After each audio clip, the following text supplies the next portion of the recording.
Ang ibig sabihin ng manhik manaog ay ganare. Manhik, pataas, paakyat. Pagkatapos, yun namang manaog ay pababa na. Si Congressman Manhik Manaog, manhik panaog na laang siya bilang congressman.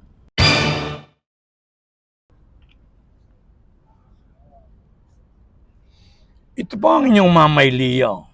Ito naman ay tungkol dito kay Congressman Manhik Manaog. Ang tanong, saan ba ika nang galing yung Manhik Manaog na iyan? Bakit ba gayon na napili mong pangalan? Ay ganari iyan.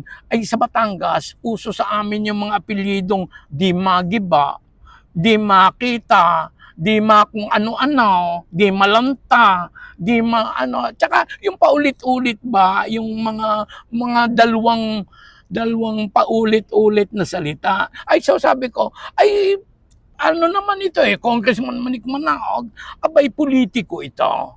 Ay, sa kanya Manhik Manaog, ay itong politikong ito, ay hindi na naalis sa pwesto.